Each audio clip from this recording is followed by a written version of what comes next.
Welcome to the fallout from Malaysia. Sepang, one of the great circuits for modern circuits. Don't get a lot of love these days, but this is one that stands up. I don't know, can you still call it a modern circuit? Maybe. It's been around a long time. It's part of the furniture now. Now, as always with the fallout, everything's going to be timestamped below. You can skip to whatever you want. We are starting with MotoGP this week. But first, I do want to say we have hit 500 subscribers, which it's taken us a while to get there. Mostly my fault with my consistency at, pushing the algorithm. But just wanted to say big thanks to everybody who's subscribed or just watched the videos. You don't, when you're a small channel like this, it seriously does. Every single time you get a subscriber and it ticks up by one, it might be one a week. It might be like some weeks you don't get any, some weeks you get a good video and you get like 10. But every single one it just feels amazing to get one and know you've got someone else looking to tune in each week. So really do appreciate everyone that's subscribed, or everyone just watch the videos, hit like, whatever it is. It all really does help, and it's just thank you everyone for subscribing. We've got there. I wanted to hit 500 by the end of the season. There was a point there a couple of months ago where I thought I'm way short, I'm not going to get it, and we've hit it ahead of schedule now, a couple of weeks early, so thanks very much. And yeah, a bit of a late one getting this one out. It's Wednesday I'm recording this. It'll probably not be out till Thursday night, maybe. It's going to be a light edit this week. I'm just going to get this out. Probably not going to clip in too many pictures or anything like that, or footage. But yeah, I was away over the weekend, so I wasn't completely up with what was going on at the time. I've had to come home and start watching everything. I was in Riga in Latvia for a little weekend getaway, which is a nice place. I do recommend it. It's not the most happening place in the world, but very quiet, lovely Eastern European city. Got that European architecture vibe. If you're into that kind of stuff like I am, definitely check it out. And now let's get into the action. MotoGP, the beast is back. Bestia has found his way as a factory Ducati rider. And yeah, look, probably had the pace sprint race to go past Bagnaia, but he knows where his bread's buttered, so he didn't. And then once you get yourself out in front, there's no don't go past him, is there? Because it's up to him to catch you.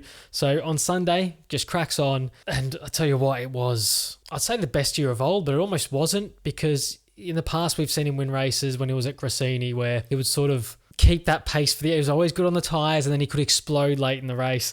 This one was just steady performance. It was almost like Lorenzo, you talk about that metronome, just bang, bang, bang, laps getting hammered out. And that's what he did. And even Alex Marquez, who was the probably standout pace of the weekend for much of it, couldn't keep up with him on Sunday. Obviously, Alex did the business on Saturday, so good weekend for him as well. Martin has lost a point to Pecco over the course of the weekend. Of course, Bestia helping with that by not going past Pecco in the sprint there, like we mentioned. Martin definitely had the better of Saturday, but Pecco does this. He warms into weekends and he was able to gap Martin on Sunday. Whether it had anything to do with Martin trying to watch his tyre pressures and things like that, possibly. So, I have heard talk of that. Pecco being able to increase that lead here, which I didn't expect, even though it is only by one. And he's now got a gunner. He's got a rear gunner. He's got a wingman in Bestia who can help him in these situations. So we are seeing it swing. I mean, it's weird to say that it was Martin's favour when the points gap was clearly in Pecco's favour, but it just felt like in your gut that Martin was just going to keep steamrolling. Pecco steadying the ship here. Now with only 2 races to go with 14 points in it, or 2 rounds to go with 14 points in it, I am starting to lean towards Pecco. He's just going to have enough to just sort of be able to cover it off. But again, why do we try and predict these things? Who knows what's going to happen? It's MotoGP. Everything and anything will happen. Now, where did this come from for Enea Bastianini? We have had that kind of answered post-race here, where Bastianini has switched from a foot rear brake to a thumb rear brake. And the reasoning that, from what I understand of the situation, is he likes to carry an enormous amount of speed into the corners and really, as always, use a lot of engine braking to slow the bike down and rear brake, to get that pace into the corner. We're coming at this from the layman's point of view here, which is my specialty. They've reduced the amount of engine braking through mapping on his engine, because he wasn't quite able to get comfortable with taking the speed into the corner by using how much engine braking it was using, rather than him having to use the foot rear brake, which is obviously difficult when you go into corners. Sometimes you got your right foot off the peg and things like that. Giving him the thumb rear brake so he can really control that braking, and really the rider making the difference there rather than the mapping of the engine. I mean, let me start by saying I didn't know that this was a thing that there were still riders not using the thumb brake. I just thought everybody was using. I'd like to see a breakdown, actually. It'd be really interesting to see who is using it and who isn't. I wonder, I guess it is rider preference, but with the amount of time that you do spend with your foot off the peg these days coming into corners, I just thought it was just everybody was using the thumb brake now. But apparently, even guys winning races as recently as last season, like Enea Bastianini, have still been using the foot rear brake. And I just find that super interesting. And I'd like to know who else is still using it. Now, from what I could gather, and I again listened to Simon Crafar again after the race, and he's bringing on all this technical stuff. It is very difficult to convert and to learn the rear thumb brake. As you could imagine, coordination in your head and muscle memory and things like that would make it super, super difficult to just go from one to the other. It would very much be ingrained in the way you've done things. It's like, imagine just putting the throttle on the other side all of a sudden and being like, all right, control that. It's very hard. They've discovered that this is something that he could find time on. They've fitted in with the rear thumb brake, and in a weekend, he's learnt it to the point where he's won the race. He had to go through Q1, so it did take him a little bit of time. Maybe Friday he needed to get used to it, but really it's remarkable. When you listen to Simon Crafar on After the Flag, he said when he converted to the rear thumb brake, he had to work on it all off season for 6 months just to get used to it, had it fitted to his dirt bike and things like that. And you can imagine it would be really difficult. And for him to come in and do that straight away is really impressive. And that's where it looks to me like maybe this isn't just a one-off good performance, circuit suits him, whatever. It may be more sustainable because there is a technical reason and a change as to why that's come about. All to do with the amount of engine braking and the application of the rear brake on the entry into the corner means that it is definitely something they found rather than him just being like a random good weekend. Yeah, I think this could be a sustainable progression for Enea, and he will be a major player in these last two races. I can feel like that's going to be the case. Now, as we talk about Pecco, who again protected into third position in the sprint and then was good enough to stay ahead of Martin in the Grand Prix, has extended the lead by 1 point, but he was talking before the race about how because he'd not had the tyre pressure warning yet, that gave him a wild card to use where he could just drop his tyre pressures, doesn't matter, just ride the pace he wants to ride the settings he wants to ride. That should give him an edge over Martin in one of these upcoming Grand Prix. Now, I don't think he intended it for it to be this one. He was talking about intending it to be for Qatar with the night race in November, temperatures and things like that.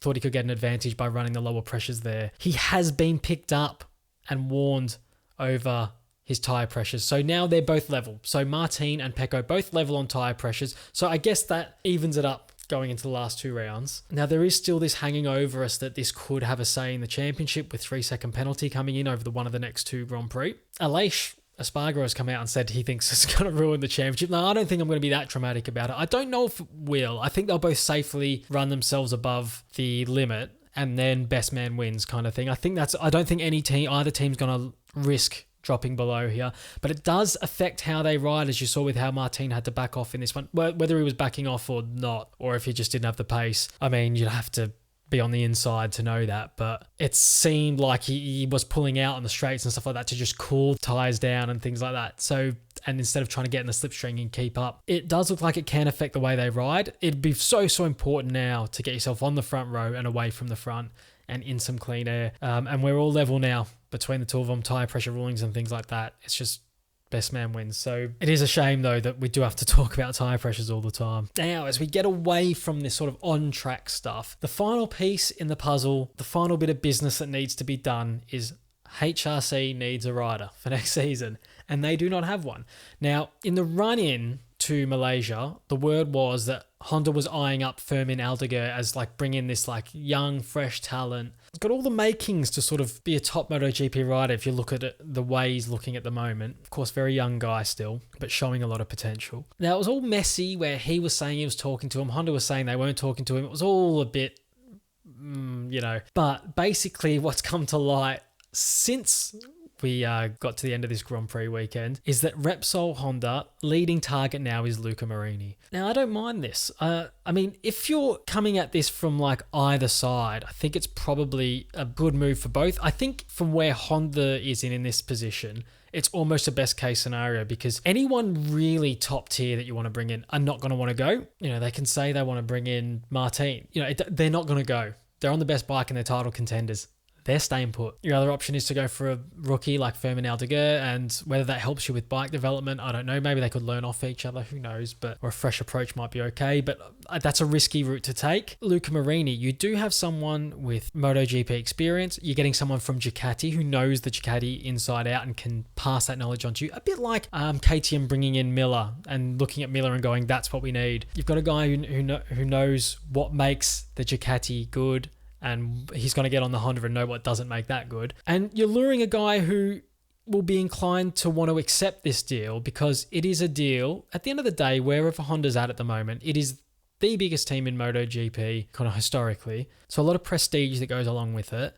A big pay increase I'm sure he'll get for moving to a factory Honda. In his position, you could argue, well, yeah, I mean, he could be saying goodbye to his consistent top 10 finishes that he gets usually. He's going to run around at the bottom of the points here. If that, you have the chance to get in on the ground floor of something here where does Marini genuinely think he can compete, move up the Ducati ladder and start beating, who's ahead of him at the moment? Bezzecchi, obviously Bagnaia and Martin. So does he think he's going to be able to push his way to the front of Ducati? How far down the queue is he? If he looks over at Repsol Honda and goes, well, if these lots sort their shit out, I know how good they could be. And if I get in now, it might be 1 or 2 lean years, but if we can deliver and I can help them deliver a bike, and then that bike ends up being a front runner again, then all of a sudden I'm on a point of difference bike. I'm on a bike that these guys aren't all on, and I can try and win that way. And I think this move just makes complete sense. It's not something I saw coming. It's not something I ever would have predicted. But now that it's on the table,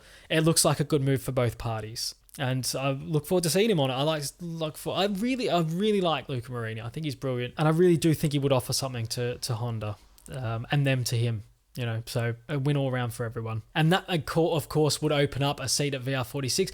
And the rumour is, again, going off brand a little bit for the VR46 team. They are looking at Fermin to take that seat. A Spaniard on a VR46 bike I never thought I'd see. But I think that would make sense as well. And Fermin coming into MotoGP feels a little bit Quartararo-esque to me. A guy that's maybe partially delivering in the junior classes. I don't think he ever did Moto3. It was one of those kids, he just came in as a young guy into Moto2. But it sort of does feel, I'm not saying I'll ever think he'll be as good as Quartararo, but at the time I didn't think Quartararo would ever be that good. But it was raw talent, and you could see that there was possibility that it could be something. And I think that's what you're getting with Aldeguer. It's just funny to see if VR46 do target him to take that place. Yeah, like I said, it's a real off-brand move for the academy there. Especially, Vietti is in Moto2, but they obviously don't feel like he's ready yet, or if he will be ready at any point. So otherwise that would have been the move that made sense if he delivered this season, but he didn't really. So it's opened the door for them to go from outside the academy to bring someone in to the team. I would be excited for it, and it would actually mean that Acosta may not end up rookie of the season next year if the KTM satellite team continues its form with bringing in young riders, and it's just a hard place to get the job done. And Fermin Aldeguer's gone onto a VR46 team, that's can win races and get you on podiums and things like that. I could just see him consistently finishing ahead of Pedro if that's the case. And, I get nothing against Pedro there. It's just could be the way it is, with the quality of the two teams and the two bikes. And as we're talking about Pedro, we are onto Moto2 now. It's taken us ages to get there this week. There was so much to talk about in MotoGP. But Pedro Acosta is your Moto2 world champion. The second coming has arrived again. And he did have to settle for second in this race, though, because the aforementioned Fermin Aldeguer was far too good this weekend. Won it by like 7 or 8 seconds or something this race. Just put his head down and got the job done. Again, just like MotoGP this week, wasn't the most amazing race, but, we had some stuff happen and got some championships wrapped up, so that was good. Ramirez finished third for the American racing team, and he has now been confirmed to move permanently into that team for next season, replacing Rory Skinner, who's been sacked. Ruthless game, Moto2, and if you don't have A, enough sponsorship to bring in, and B, don't quite have the results under your belt, you're probably done, and Skinner's done here. Unfortunately for him, it is, I always think it's harsh when it's only been one season, because you don't know how good a guy's going to be in his second season, just like could turn that knowledge into something. But when you've been running around where Skinner's been running around all season, and Ramirez comes in and gets a podium, you can see where this is going. Moto3, best race of the weekend again. It always delivers. Bit of drama. 3 laps ago, I think it was. Rueda going into the final corner, I believe it was. Takes out his teammate Onshu. Lost the bike going. It didn't just go and run into him, but he lost the bike on entry trying to pull a move and slammed into the side of Onshu, which leaves Onshu out of the title race, 51 points down now with 25 around left to play for, and 2 rounds to go. So he's done now. Harsh way for it to happen, but it's happened. I didn't see him getting back into it anyway, to be honest. The championship lead for Masia has come down to 13 points because Ayumi Sasaki has pulled back a few points by coming second, and Masia only third in this race. Of course, the race was won by Colin Vaya, who I've been a big fan of all season. And I've been singing his praises in past Fallout videos because I genuinely think, I mean, other than Alonso's debut season here, which is like made every other debutant look average, I just think Vaya looks so solid. He's built himself up into this slow start, but just like a big old diesel, just chugging along, and just every week he goes a little bit quicker and a little bit quicker and a little bit quicker, and he gets closer and closer and closer to the front. And that kind of sustained ascent, I think, is almost more promising than when you watch a guy just quick out the box, but he has big up and down rounds. Now, okay, you can't argue with Alonso's talent.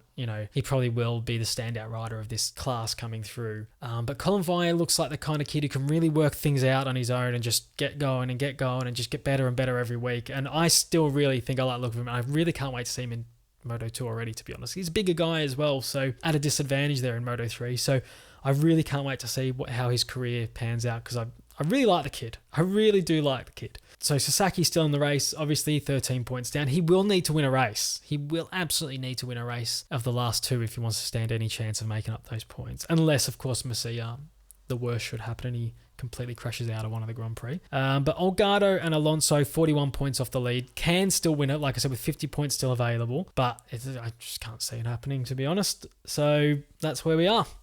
Thanks again. Like I said, we've hit 500 subs. It's been brilliant to get there. And again, thank you always to everyone that has subscribed. There may be some other videos on the screen that you might like as well, so you might want to click on one of them. We'll see you after Qatar now. We'll see you after Qatar. Enjoy your weekend, guys. Take it easy.